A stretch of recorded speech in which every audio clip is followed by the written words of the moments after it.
Hello everyone, I want to introduce you to Complete Anatomy.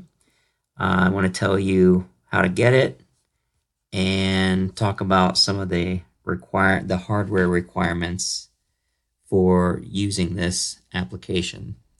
So first you're going to go to 3d4medical.com and you're going to click on Student and then Buy Now. Now you can try it for 3 days for free, at which point you'll have to get a license, which lasts for 1 year. So we're going to use this all semester, so you're going to have to go ahead and buy it.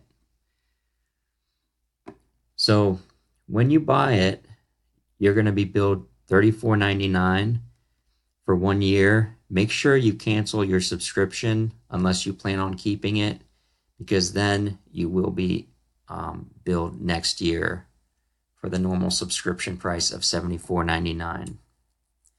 So once you download the app, you're going to want to make sure you have the proper hardware to run it.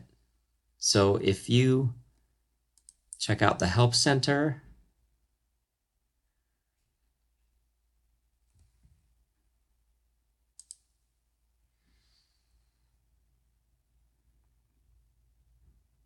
I don't know why it's taking so long. There we go. And Complete Anatomy. And then System Requirements. It tells you which devices this application will run on. Now, if you have an iPad, you're in luck because you're going to get full functionality with this application, including what's called augmented reality mode, where you can bring up a virtual cadaver. As you can see, it works on a lot of different iPad models. Basically, they have to be about 2 years old or newer.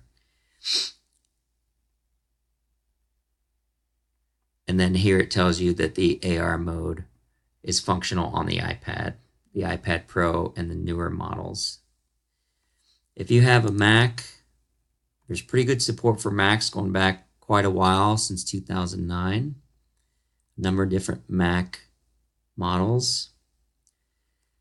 For Windows, there's a couple different requirements. The minimum requirement is you've got to have an i3 Intel Core or an Atom 5. The recommended specifications are an Intel Core i5 or i7. Basically, the better your processor, the better it's going to run. There is no AR support for Windows, or for that matter, for the Mac. It's only for the iPad. Now, if you have an iPhone, you can go all the way back to the 5S or newer. And there is the AR mode available on the 6S or later. For the Android, you've got to have Android 7.0 or later. You can see your minimum hardware requirements: 2 gigs of RAM, 16 gigs of storage. Unfortunately, this is not compatible with Android tablets, at least not yet, according to the company. Okay, so this is the kind of the minimum what you're going to need to run this application. Once you download it and get started, you can watch my next video on kind of a quick tutorial on how to get started.